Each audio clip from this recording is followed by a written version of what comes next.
Take a screenshot of this.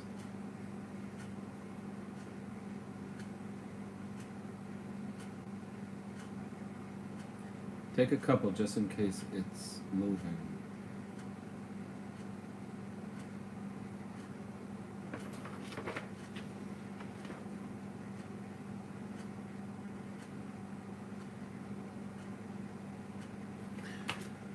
Did you know that we Catholics fast every day in Lent? It's true. When I was in the Novus Ordo,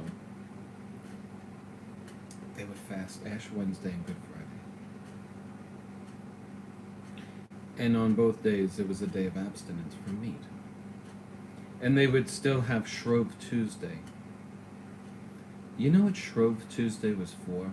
It was the day before Lent began, where you would prepare for the 40-day fast, where you would eat one meal and 2 small collations. Why do they have Shrove Tuesday for the big one-day fast, Ash Wednesday? Because they have broken from tradition, that's why. No fast. Fasting is very important for the spiritual life. Okay?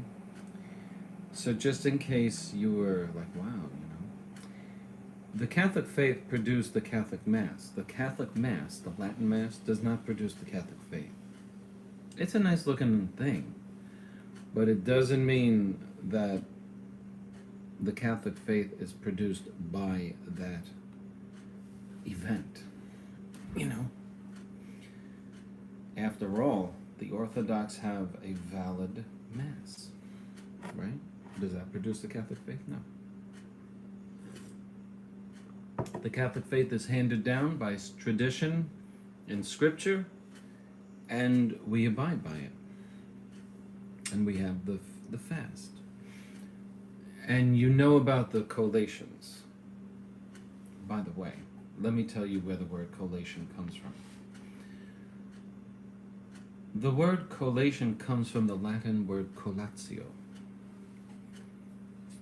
During the Middle Ages, the Benedictine monks would come together in the refectory to listen to a conference, a spiritual conference. Now, Saint Benedict was an abbot. He was a priest. The Novus Ordo says we don't know if he was a priest. He was an abbot. That title is for priests. And he was in the hills.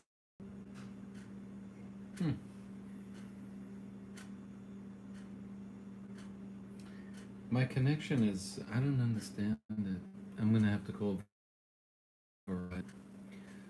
Saint Benedict was the father of monastic life, right? So his order would get together and to give them bodily strength. That's all they would take. And so that taking of wine was called a collatio, because the word collatio means conference. So the taking of wine was associated with the time at which they would come and listen to the conference, the spiritual direction of their father, Saint Benedict.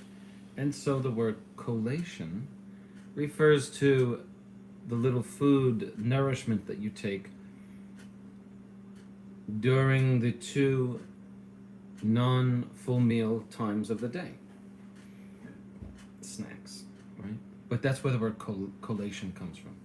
Collatio. And where did I learn that? I learned that in the liturgical year that I purchased 6 years ago from Loretto Press. It is a $125 11-volume set. Great series by the great Dame Prosper Goringer. And you will find great things in there. Anyway.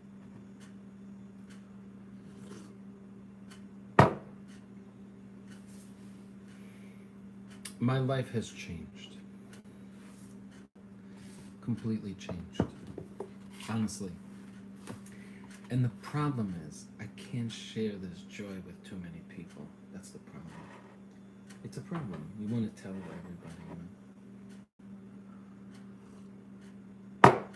Can't.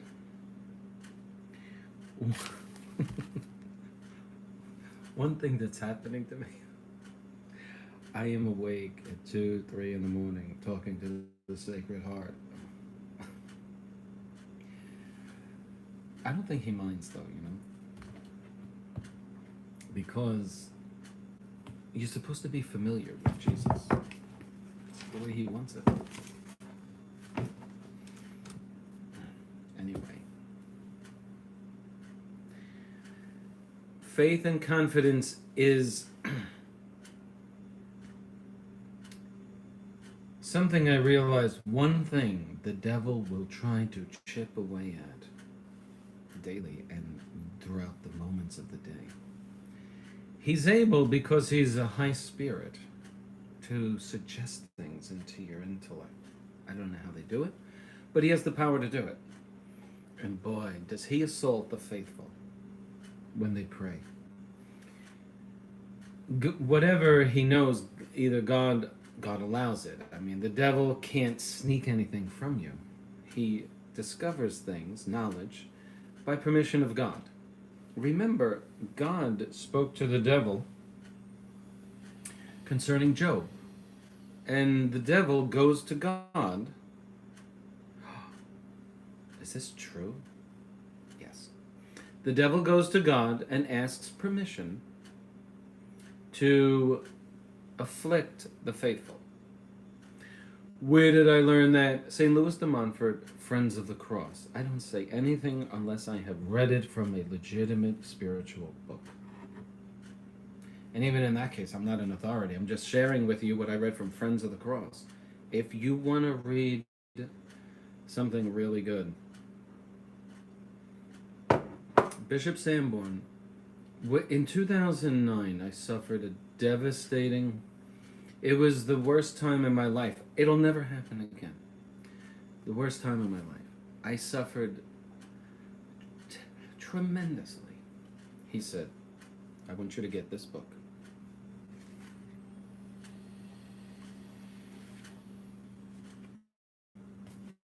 Then he told me, I want you to get Eternal Wisdom. I'll never forget it. Eternal Wisdom is written by St. Louis de Montfort.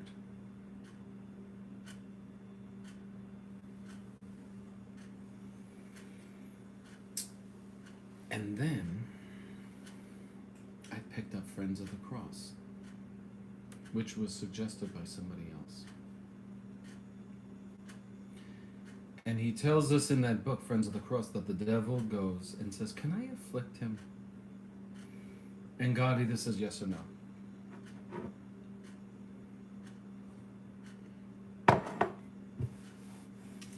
Remember when God spoke to Job? The devil said, you have nobody. And God says, have you seen my servant Job? And God says, I give you power over him. You just can't take his life. Well, Job suffered. And he overcame. And so you have to overcome. You have to persevere to the end of this heavy cross.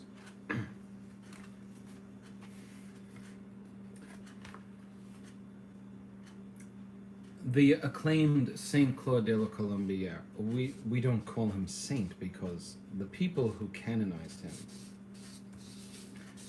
don't have the authority to promulgate what is faith and morals because they're contradicting faith and morals. So, but the acclaimed Saint Claude de la Colombière, who is a blessed, says, to be delivered from evil, what has been said of benefits can also be said of the ills from which we wish to be delivered. I do not desire wealth, a person will say, but I would be satisfied with not having to suffer hardship. I leave fame and reputation to those who want it, but I would like at least not to be an object of scorn. I can do without pleasures, but I cannot support pain. I have prayed and begged God to lessen it, but he will not hear me. It is not surprising. You have secret ills far greater than the ills you complain of, but you do not ask him to deliver you from them. If for this purpose you had said half the prayers you have said to be healed from your outward ills, God would have delivered you from both a long time ago. From both. From both.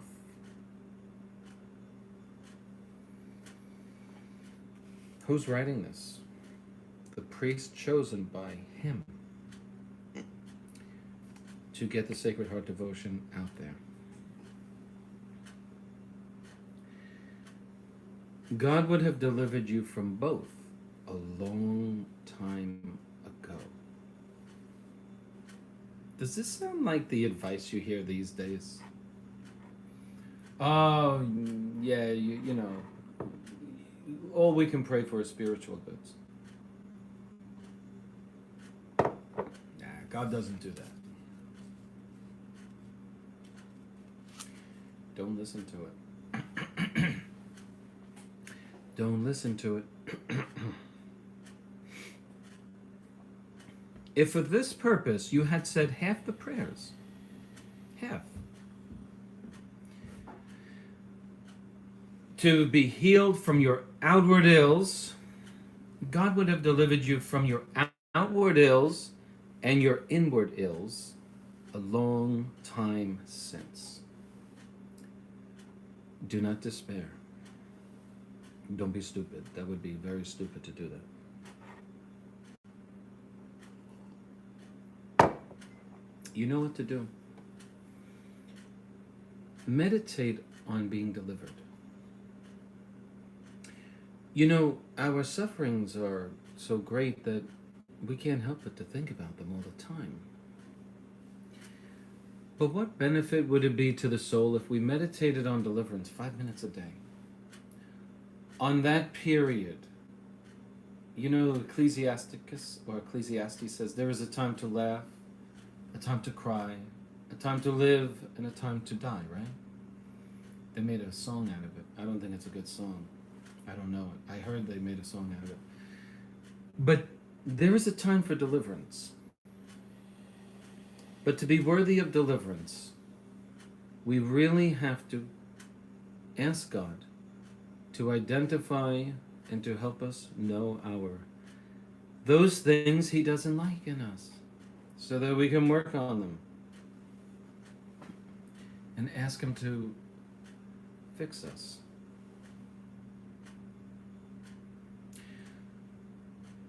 Poverty serves to keep you humble, while your nature is proud.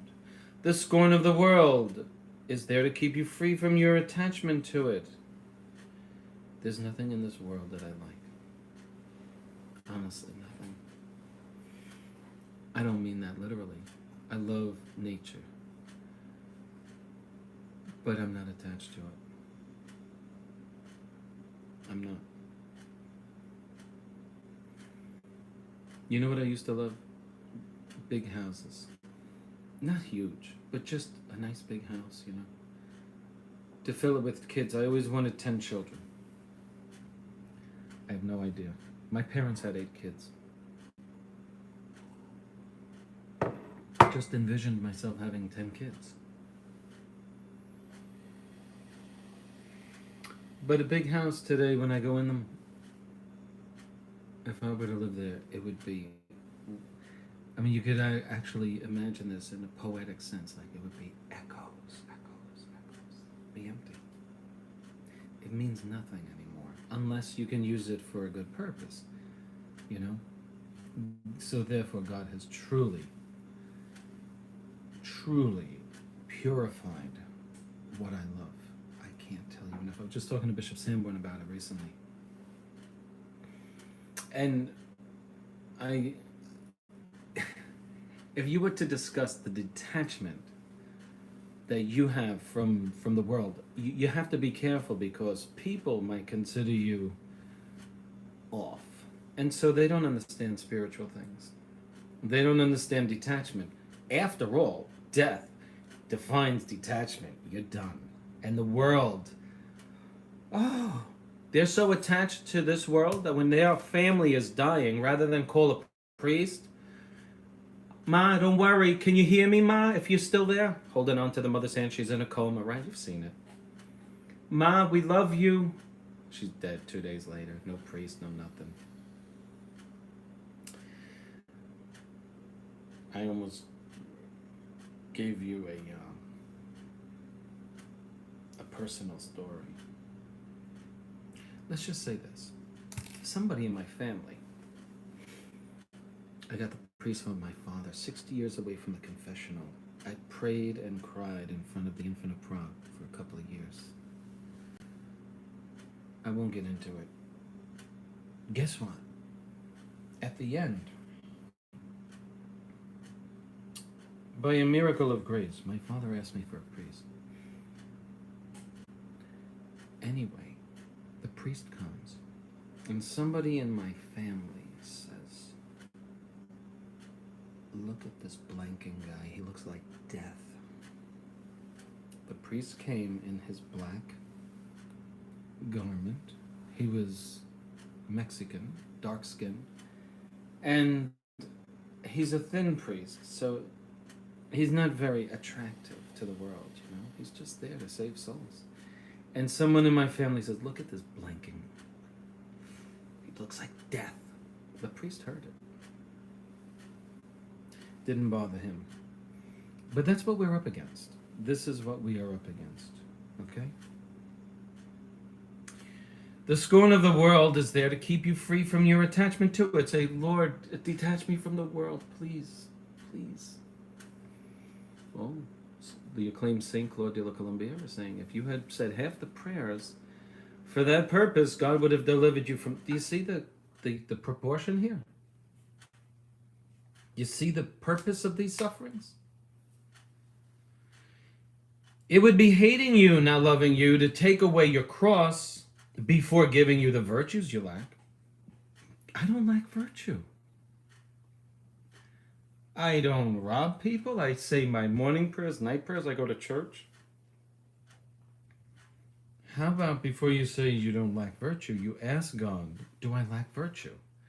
Don't trust your assessment. Don't trust it at all. Lord, do I lack virtue?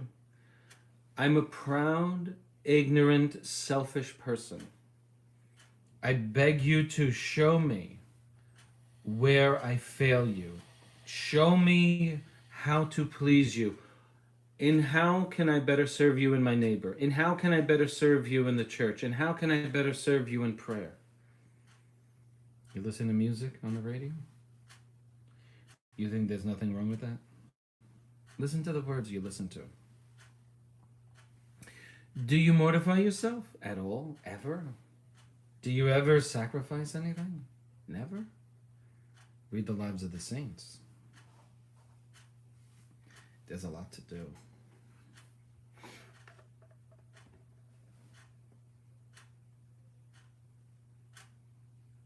If God found some desire in you for these virtues which you lack, he would give you them without delay, and it would be unnecessary for you to ask for the other things.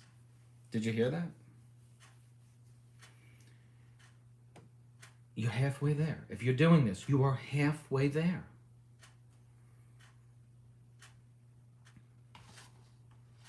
Are you in an impossible situation?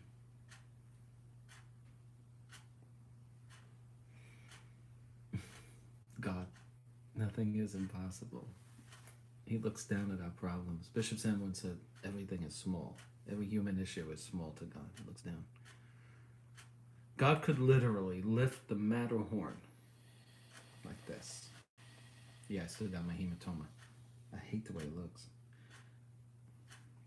You know what the Matterhorn is? It is a large rock in Switzerland. It's a mountain.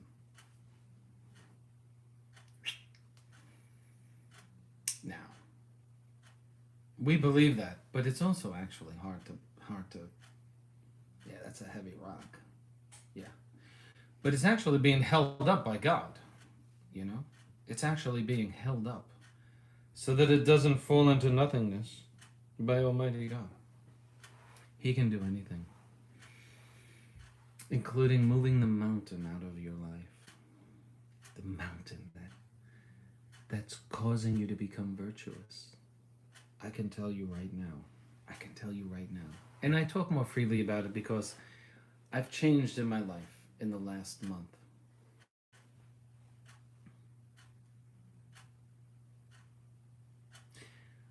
If I did not suffer the way I suffered,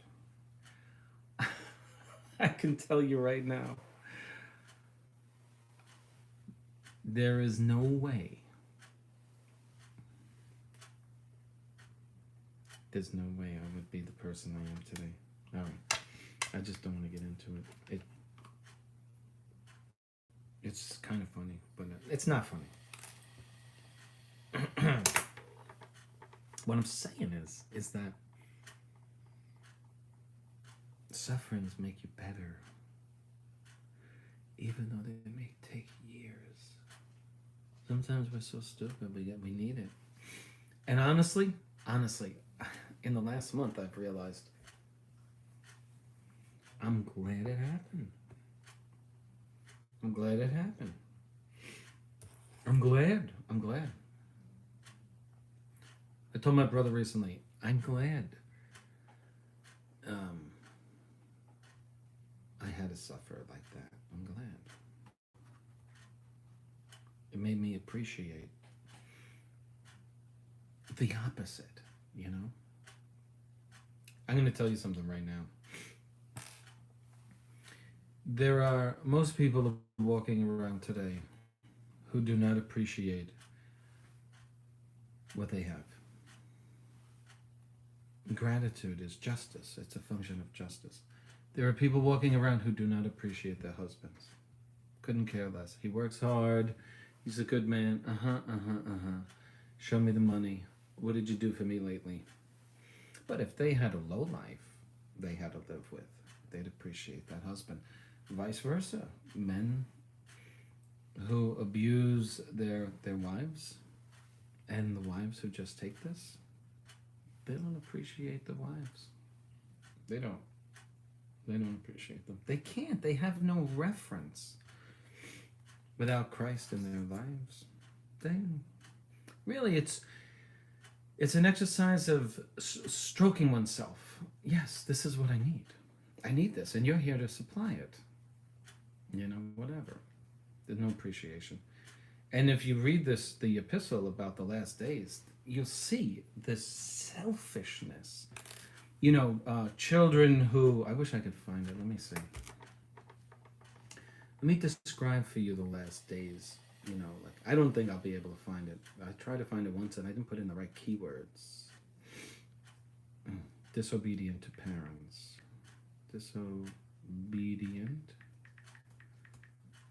I hope I can find it for you. I'm averaging about 15 views a video, which is pretty cool.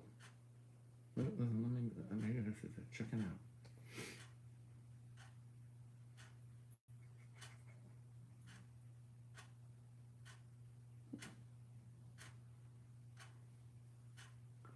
Wow.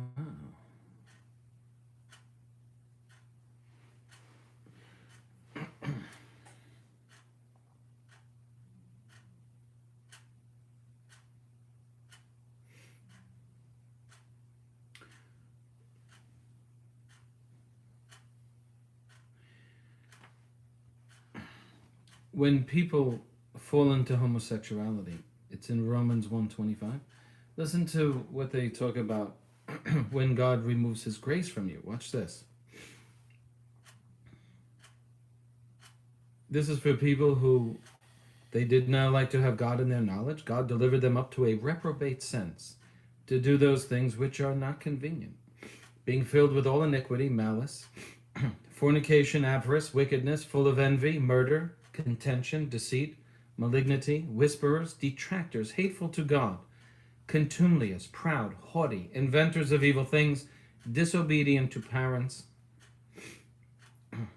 Did you notice something? That murder is with disobedient to parents? You didn't notice that, did you? He's listing a bunch of things that happen to a person when God removes his grace from them.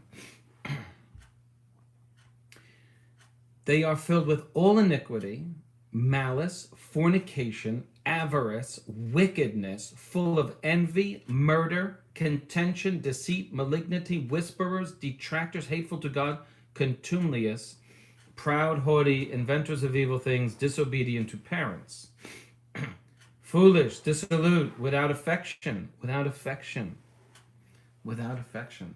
That's up there with murder.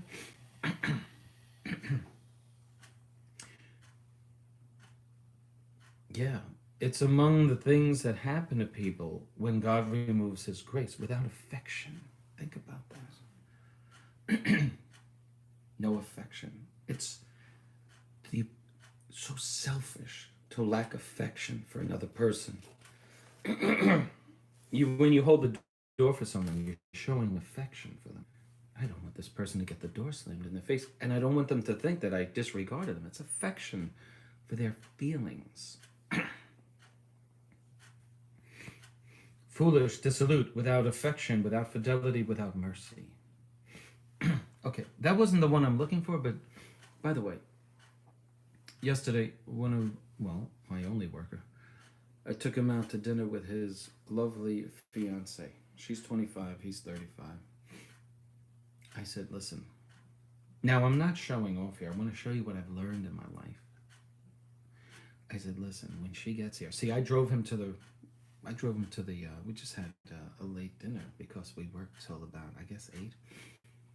I said, if you don't mind, I'm going to stand up when she comes to the table. Unless you don't want me to, I don't want to embarrass you. But he says, no, that's fine.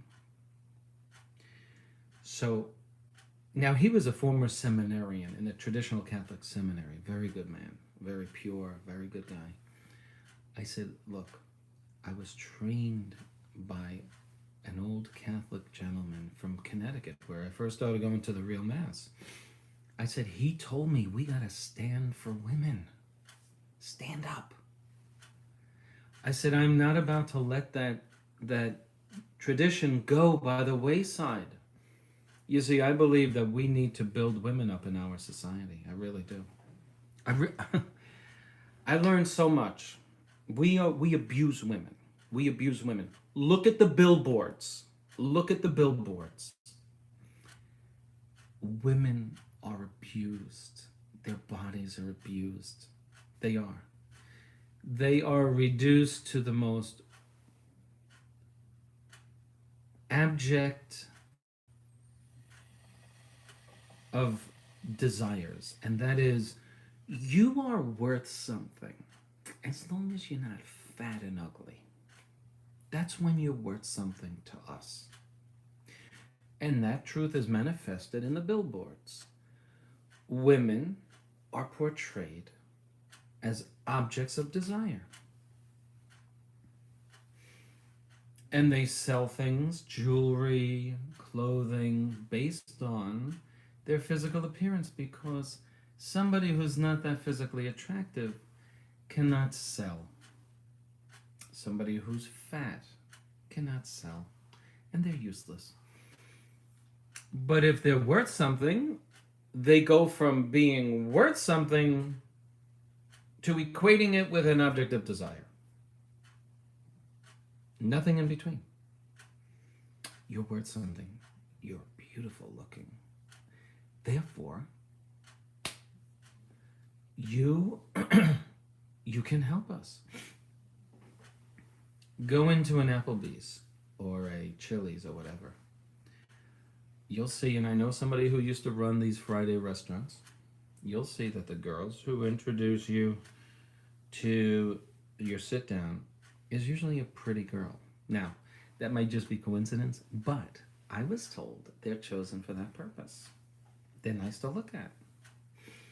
What I'm trying to say is, our women are abused.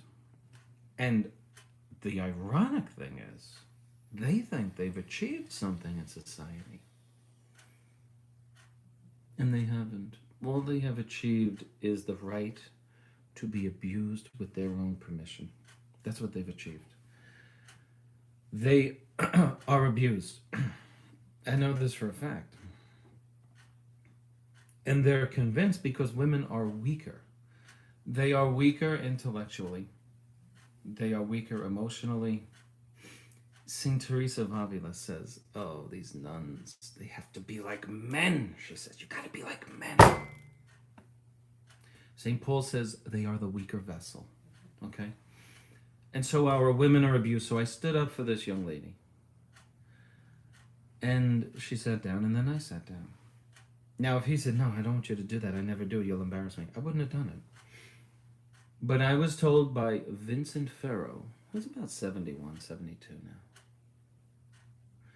He said, when a priest walks in the room, you stand up and you stop speaking. Even a novice nun, you stand up and stop speaking. Okay, I started doing that. And then we would go out to lunch after Mass, and he would stand up for the woman coming back to the table. That's where I got it from. Why? Why? Because it's a product of meekness and humility. She's a lady. She's, it's not condescending. It's, we watch what we say in front of women. We watch what we do. You might say something in her absence that you wouldn't say in her presence out of respect for her delicate ears or her delicate mind. But we've lost that. Women are mistreated. And I'm telling you, I've suffered at the hands of women. But they weren't good women. No, but I know how to separate a good woman from, like good police and bad police, And these poor women, they weren't raised right, so I don't hold it against them. And it was a good mortification anyway. So, but yes, we don't have respect for women. That's absolutely true. Okay, let's see this one. 2 Timothy 3:2. Here it is. Found it. Know also this, that in the last days shall come dangerous times. Men shall be lovers of themselves, covetous. What does that mean? Desirous. Desiring whatever they want, without subordinating their desires to the will of God, even to reason itself. Covetous, haughty, showing off, proud, blasphemers, disobedient to parents, ungrateful, wicked, without affection. We see this again. Without affection, without peace, slanderers, incontinent, unmerciful, without kindness, traitors, stubborn, puffed up, and lovers of pleasure more than of God, having an appearance of, indeed, of godliness, but denying the power thereof. Now these avoid. Don't marry them.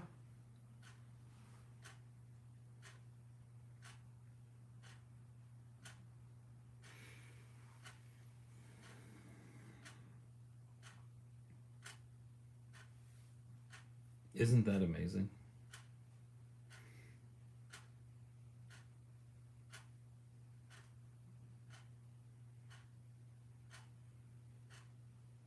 Wow. So there you have it. So that's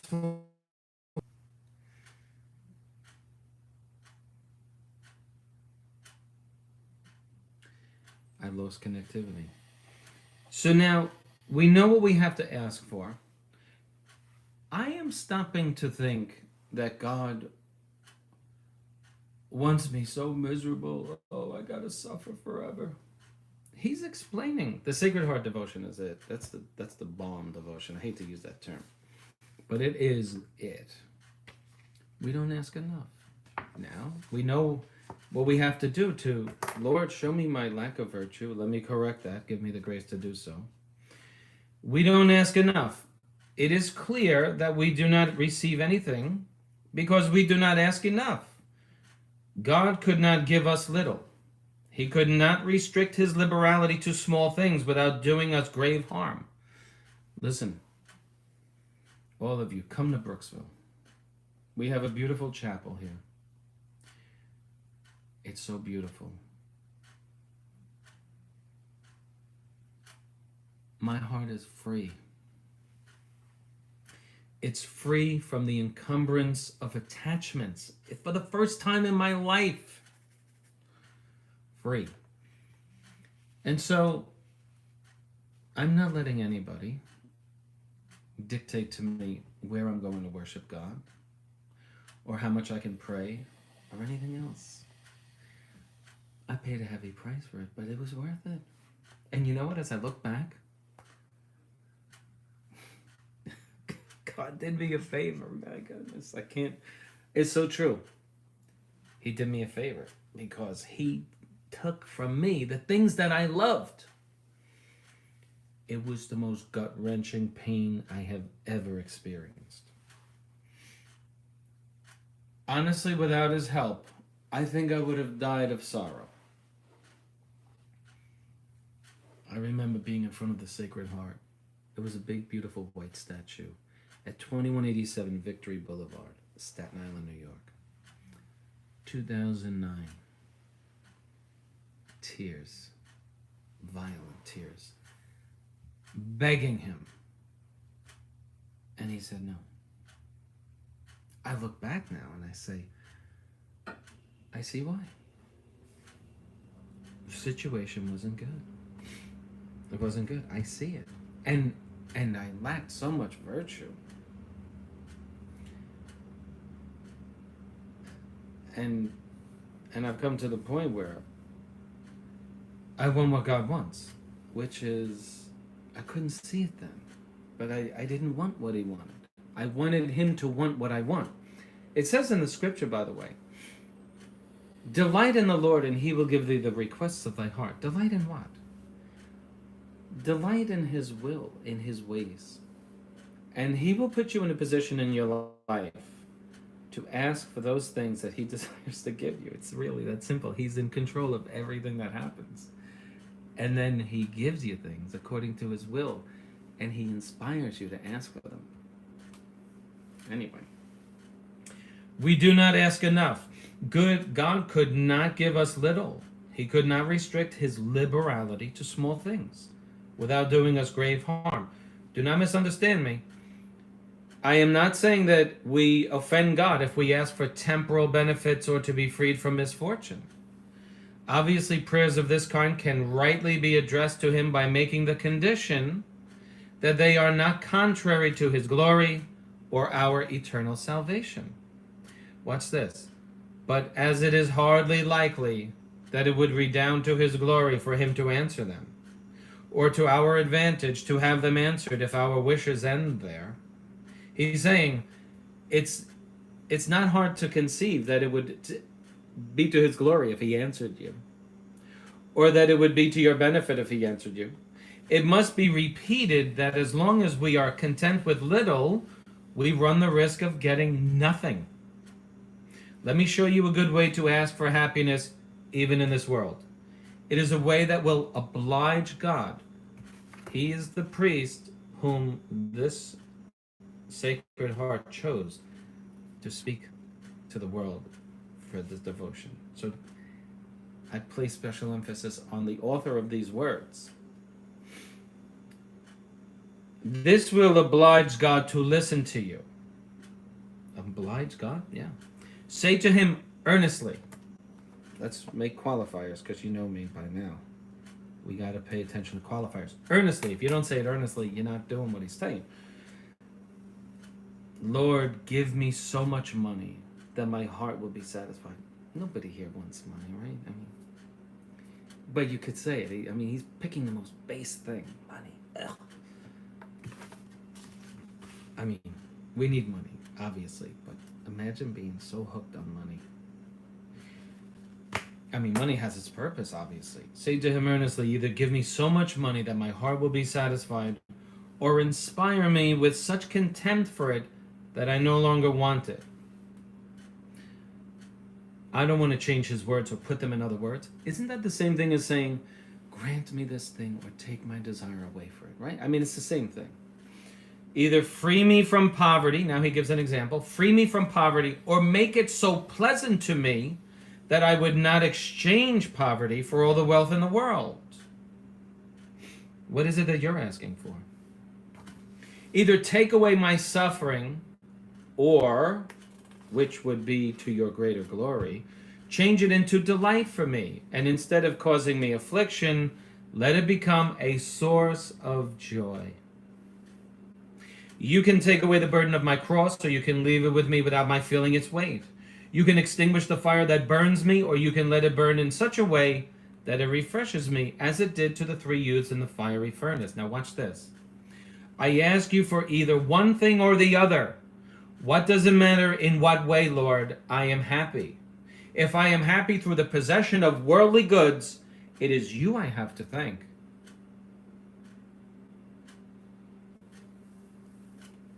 If I am happy when deprived of these worldly goods, it gives you greater glory, and my thanks are all the greater. This is the kind of prayer worthy of being offered to God by a true Christian. Now watch this. When you pray in this way, do you know what the effect of your prayers will be? Let's completely make a note of this thing here. Very important. Page 114, trustful surrender to divine providence. This is a very important thing. It's the crux of this whole thing. I mean, we're here praying, right? Do you know what the effects of your prayer will be? When you pray in this way, first of all, you will be satisfied whatever happens. And what else do those who most desire this world's goods want except to be satisfied? Secondly, so the first thing is you're going to get what you're asking for, always. And you'll be happy with it because you're doing it earnestly. God will dispose your heart. Our hearts are corrupted with self-love, but he will dispose them in such a way. The sequence for the Pentecost and the octave, in which the sequence is said at every Mass during the octave, says, bend our stubborn wills, okay? So we know that God can... And then we somehow see it his way. I don't know how he does it. He breaks it. He says, okay, I'll help you. Okay? Secondly, watch this now. You will not only obtain without fail one of the two things you have asked for. Lord, give me this or that. You'll get one. And you'll be happy. Watch this now. But as a rule, you will obtain both of them. I don't believe that. That's because you lack faith. I prayed and prayed and prayed. It didn't happen. You prayed and prayed and prayed. Past tense. You didn't pray enough. God will give you the enjoyment of wealth, and so that you may possess it without the danger of becoming attached to it, he will inspire you, bend our wills, inspire you at the same time with contempt for it. I have a very successful business right now. And you know what? I'm not attached to it. I'm not. I could leave this world today.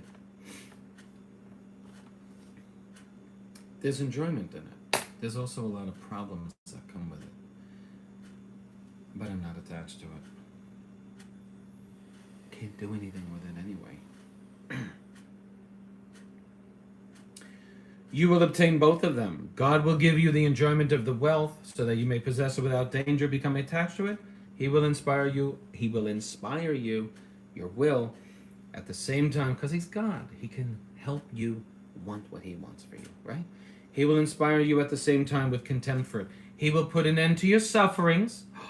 Did he just say this? Who's writing this? Who has the audacity to write something like this? The priest who wrote that was chosen by the Sacred Heart to promulgate the devotion to the Sacred Heart. He will inspire you at the same time with contempt for it. He will put an end to your sufferings, and even more, he will leave you with a desire for your sufferings, which will give you all the merit of patience without having to suffer. In a word, he will make you happy here and now. He will leave you, he will put an end to your sufferings. And even more, he will leave. What are you suffering? What are you suffering from? Believe these words. Is better than chemotherapy, better than radiation, better than antibiotics, better than the most skilled surgeon. He will put an end to your sufferings.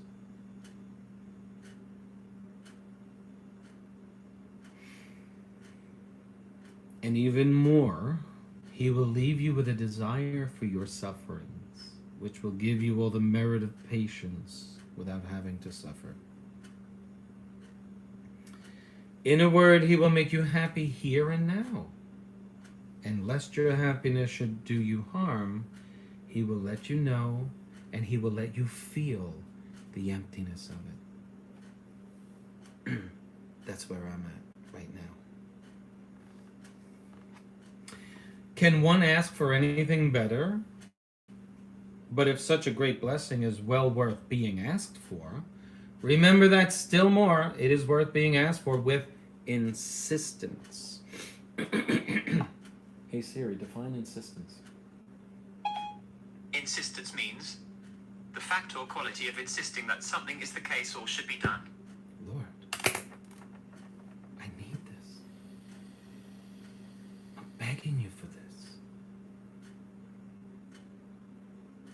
Don't just go there and say, Lord, I really want this. Our Father who art in heaven, hallowed be thy name. Thy kingdom come, thy will be done on earth as it is in heaven.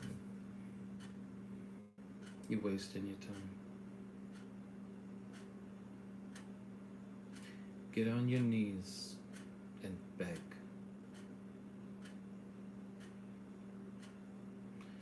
Be one of the few people in the whole world on his knees begging, giving honor and glory to this heart that is so neglected. If the heart of Jesus was neglected in the 1600s, when the world was Catholic, only assaulted by Protestant heresy only 100 years, what can be said about the heart today? And how much more honored and glorified is God in this faithless world when few of his servants come to him, believing, trusting, just waiting for his hand to, it must ravish his heart. In fact, we know that it does, because he said to St. Gertrude the Great,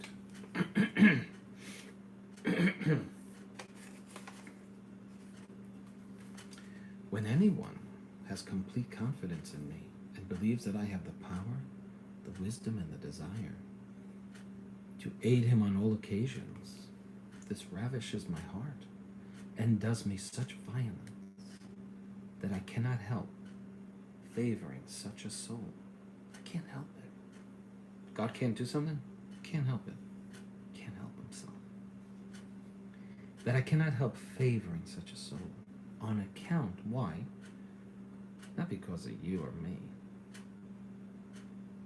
On account of the pleasure that I experience in seeing it so dependent upon me, and to satisfy the great love I bear to it, This is about him. Do you doubt? Jesus says to you, "O ye of little faith."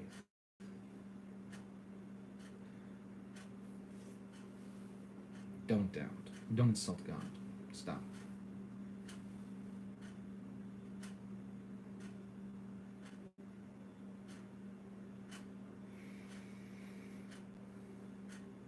Remember, you must ask for it with insistence. For the reason why we obtain little is not only because we ask for little, but still more because whether we ask a little or a lot, we don't ask enough.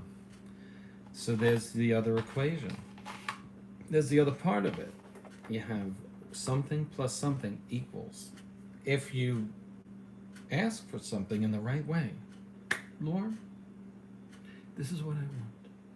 You fulfill humility, meekness. But in between your prayers, you're wasting time on Facebook, Instagram, your vanity in the mirror, your thoughts about the people you don't like. Nah, you still got problems. You're not concentrating on the virtues you lack. And you're not asking enough. I'm telling you right now, if you're wasting time on Facebook, if you're one of these people like this, put it down. Throw it in the garbage. Throw this thing in the garbage. You're better off without it. By the way, yesterday, I ordered soup, cream broccoli soup from Panera Bread. And I said, let me get the helper in here. I'll let him have lunch with me. I bought him lunch, but I have it in a bag. And I'm like, you drop it right in the soup. I pull it out. Fell in the soup. For the reason why we obtain little is not because we ask for little, but still more because whether we ask a little or a lot, we don't ask enough. If you want all your prayers to be answered without fail, and if you want to oblige God to meet all your wishes, you will not hear this language today. This was written by a man who lived in the 17th century, who was a Roman Catholic priest. Believe in it. That's when the faith was the faith. These people today. We got to go back and we got to read from the old books to understand God today. They've turned God into a feminine character. If you want all of your prayers to be answered without fail, and if you want to oblige God to meet all your wishes, the first thing is never stop praying. Never stop. Never stop. Never. Never stop praying. Those who get tired after praying for a time, he doesn't define a time, are lacking in either humility or confidence, and so do not deserve to be heard. You don't deserve to be heard. I have a friend. He's suffering a physical malady. He told me a few years ago, I'm going to say about 4 years ago now, sometimes I'm tempted to tell God, just keep it. Keep it. And he thinks he's going to be delivered from the problems that he's suffering. How blasphemous is that? He says some people just get tired and they just say, keep it.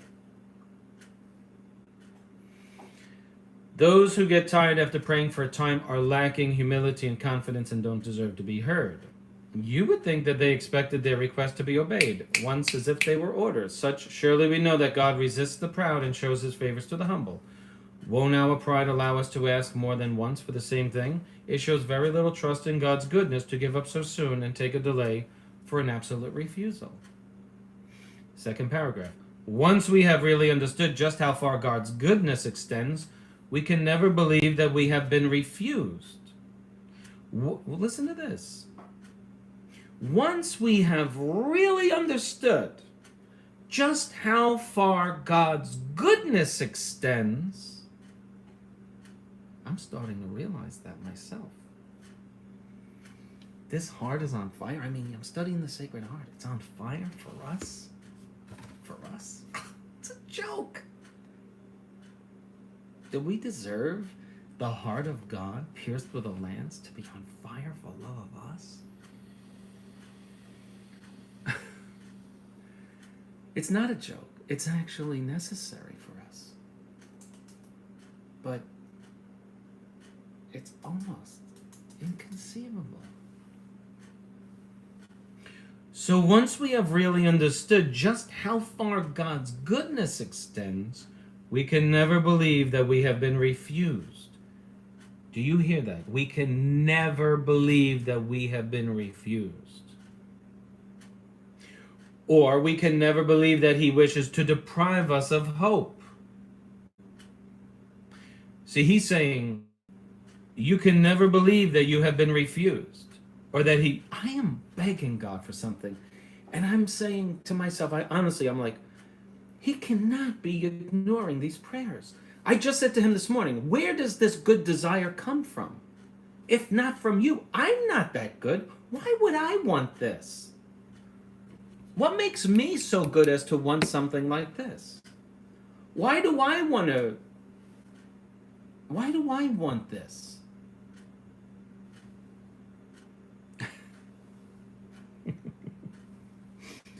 Thank you. But I'm telling you from my heart, and I hate sometimes opening up because then I get embarrassed. I'm opening up to a screen. I'm looking at a screen. I don't know who's listening or who will ever listen to this. Once we have really understood just how far God's goodness extends, we can never believe that we have been refused or that he wishes to deprive us of hope. So let's analyze that. 3 things. Once you realize how good he is, that's number 1. You can never believe that you have been refused. And you can never believe that he wishes to deprive you of hope. He's not there. Let's consolidate our desires into the story of the Canaanite woman. Jesus, son of David, help me. He just ignored her. Jesus, son of David, help me. Ignored her. Jesus, son of David. He calls her a dog. I did not come for you, but for the lost children of Israel.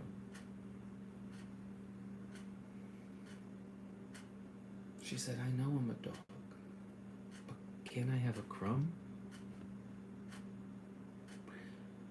That ravished his heart, remember? It ravished his heart. Let's be honest. It ravished his heart and did him such violence that he could not help favoring her on account of the pleasure that Jesus experienced in seeing it, so dependent on him, and to satisfy the great love that he bore the Canaanite woman. That's how we got to look at these things. Never stop praying. Once you understand the goodness of God, you can never believe that he wishes to deprive you of hope or that he has refused you. I mean, that's right out of the Canaanite woman's story. Rather, watch this. On the other hand, see, if you're begging God for something and you're like, oh my God, that's all yourself. That is not from God. All of that, that's all from within. It's the world. God doesn't. The flesh, your impatience, it's all purifying. Just let it out and say, this is not from God or the devil. Watch this now. The more he makes you ask for something you want, the more confident you should feel that you will eventually obtain it. And that is the point of this whole thing. The more he makes you keep on asking for something, the more confident you should feel that you will obtain it. If that doesn't bring tears to your eyes, you're not human. Or you have no faith, and you are human. You know what? Each time I read this, I make different notes on this because I see things differently. This is probably the 12th time I've been reading this. Did you hear the syllogism? What is a syllogism? It's a logical statement. If this, then that. Okay.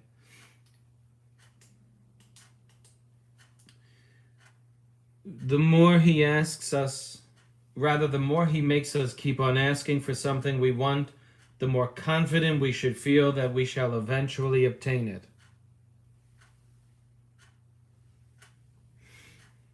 I think I'm going to stop right there. It's just so beautiful that there's really nothing else I can say. Let me just read it again. Because you know what? I'm a student. And I'm a teacher too. The mark of a good student is repetition. And the mark of a good teacher is repetition as well. The more you go over something, the more you learn it. And then after you've learned something, particularly in a classroom setting, you will forget it unless you use it. So therefore, the repetitio est marcus est studiorum, repetition is the mark of a student, is fulfilled when you learn and apply. And what is the spiritual life? Praying and then living it. And then by the life, and you examine your conscience every day, saying, I failed. I knew what I should have done, and I didn't do it. Okay. Without interruption, let me just read this paragraph again. Once we have really understood just how far God's goodness extends, we can never believe that we have been refused, or that he wishes to deprive us of hope. Listen, I'm interrupting myself. Go to page 116 of Trustful Surrender to Divine Providence and read this every day, okay? Read this every day, because you're going to be tempted to disbelieve. We're human. We're human. We're sinful, weak, human creatures. And so you're begging, you're begging, you're begging. And then after you pray, an hour later, you see the situation.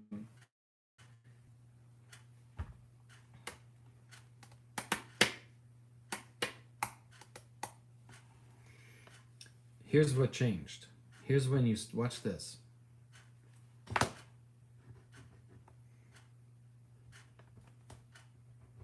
Okay, I'm going to show you something. You'll never forget this. I just made this up. This is an A, that's a Z. Here's what happened when you started praying. Watch this. This is the finish line.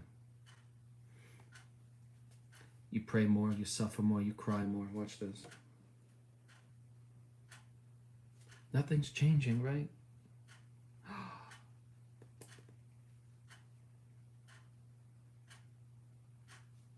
You don't see it, but God's counting every Hail Mary, every sacrifice, every mortification. You can't see it. Nothing's changing.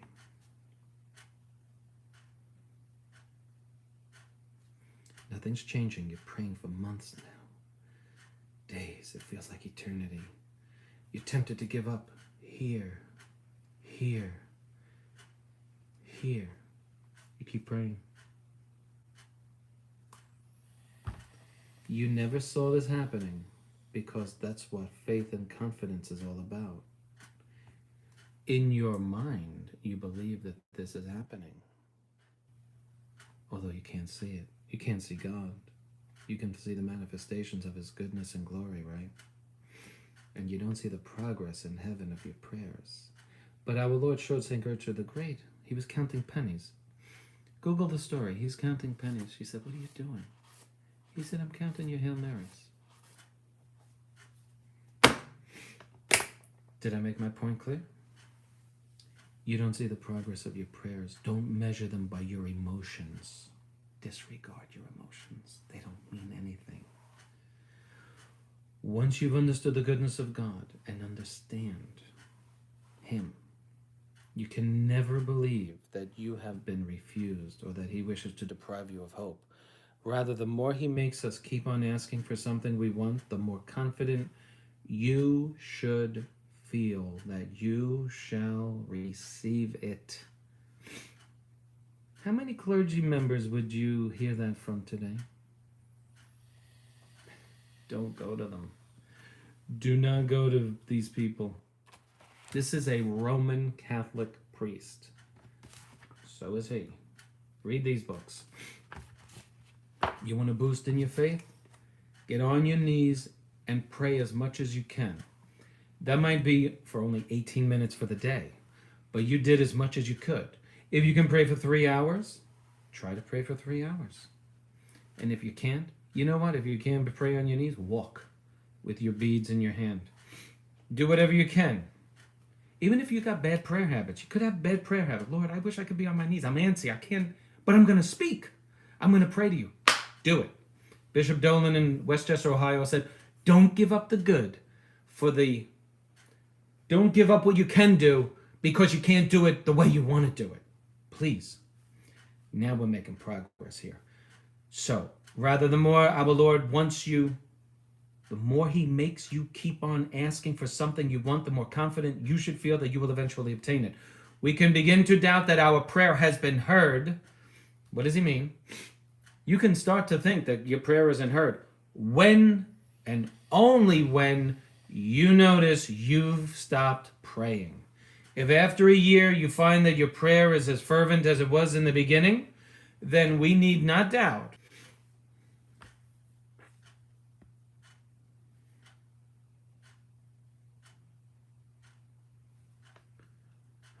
This is so annoying.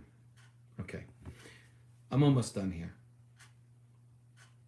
If after a year we find that our prayer is as fervent as it was in the beginning, then we need not doubt about the success of our efforts. And instead of losing courage after so long a time, you should rejoice.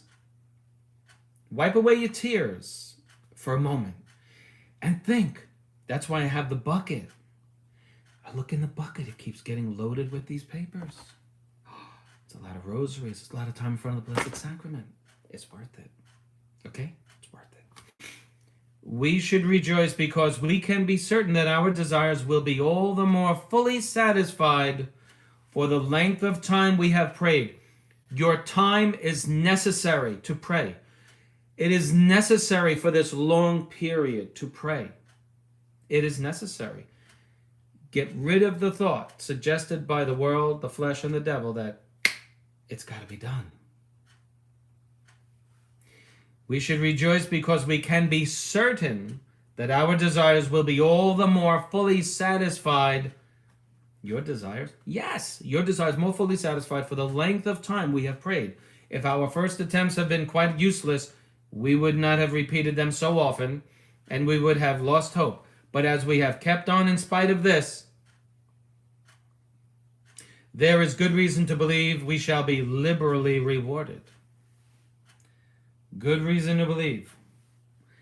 He's not going to tell you every secret. He's trying to tell you something that is a secret. And I'm going to leave you with that. I'm going to leave you with that.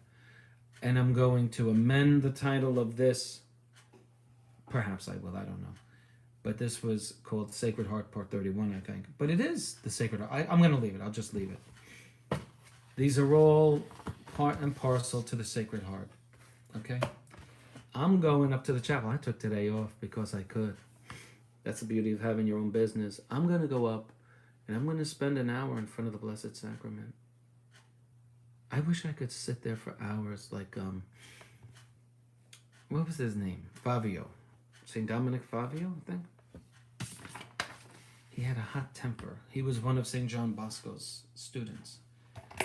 Dominic Savio, that was his name. And he sat there for hours. Became a saint. There you have it. Don't despair. My confidence is sky high right now. The more you pray, the more you have reason to believe that you will receive the very desires of your heart. Delight in the Lord, and he shall give you the desires of your heart. Delight in the Lord. delight in the Lord. Psalm 36:4. Delight in the Lord, and he will give thee the requests of thy heart. Commit thy way to the Lord, and trust in him, and he will do it. You know what's a good trust? You know what a good test of trust is? This. Ignoring you. Isn't it enough that God said he would do it? It is enough. You have to meditate on it. The very means by which he tests your trust is to ignore you.